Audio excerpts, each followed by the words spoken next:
Mambo vipi brothers and sisters, mabibi na mabwana.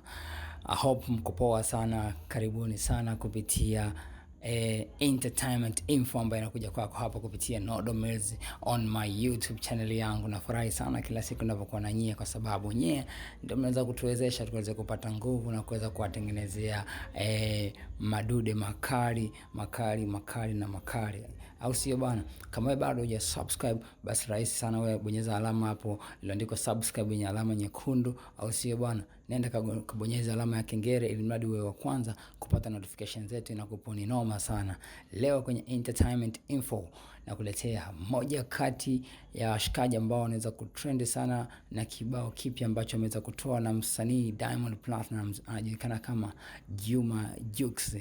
Bwana, leo kwenye entertainment info nimekuandalia habari au story kuhusiana na Juma Jux, kwa sababu Juma Jux ameweza kufanya interviews na moja kati ya chombo kikubwa cha habari hapa nchini Tanzania, nacho si chingine kinajulikana kama Wasafi Media. Hivi karibuni Juma Jux alikuwa amekuwa kimya kwa kipindi kirefu sana kutokana na zile changamoto za hapa na pale, masuala ya harusi, familia mpya, katuletea mjomba, au sio bana? Kwa hiyo jamaa ameweza kuonekana hivi karibuni kwenye interview na Wasafi Media katika kipindi cha The Switch, au sio? Akaulizwa swali moja kuhusiana na muda sahihi wa kuweza yeye kupata mtoto.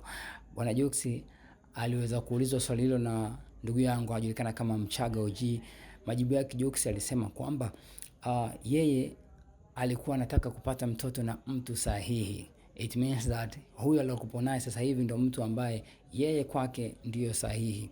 Sasa wadau wakaunganisha dotted kwamba Jux anasema anatamani kupata mtoto na mtu sahihi. Kwa hiyo kipindi ambacho alikuwa na Vanessa Mdee hakikuwa kipindi sahihi. Watu ndio wakao wanaanza kujaji hapo, na hapo ndipo ambapo mjadala ulipo. Kwa hiyo sasa wadau wakaanza kusema maneno mengi sana kuhusiana na Juma Jux, kwa nini ameweza kuzungumza kauli kama ile pale, and guess what? Kwa hiyo watu wameenda sana kumshambulia Juma Jux katika comment section, lakini kwamba jamaa yeye ameongea tu kwa uzuri, kuongea kwa ubaya, ila unajua bongo bwana wameweza kunyoosha moja kwa moja na kuunganisha hizo dot zao. Bwana, mimi naitwa Nodomez. For more tips endelea kuenjoy na kustay tuned hapa kupitia Nodomez my YouTube channel yangu, yani NODOMILL, mwisho namalizikia na Z. Wanyama na kwa ni mwingi sana. Sasa usitie neno taaribu. Tukutane tena next time. Ciao.